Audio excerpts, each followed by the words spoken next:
So for this thought experiment, just imagine hypothetically that the Church of Jesus Christ of Latter-day Saints is God's one true authorized church on the earth, just for argument's sake.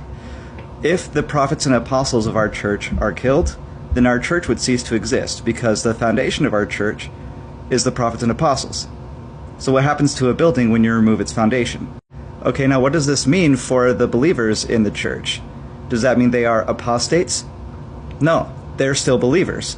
They just don't have an authorized church. They lack God's leadership and God's authority to administer in His church. Now, I bet you a nickel that there would be some of those who would try to keep the church going. They'd say, hey, let's just have it at my house, or something like that.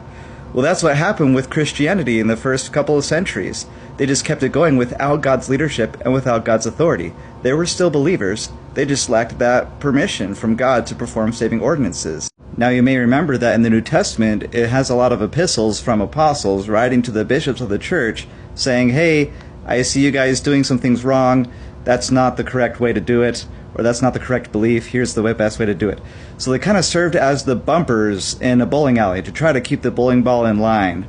So then when the apostles were killed, there were no more bumpers, so guess where the bowling ball went?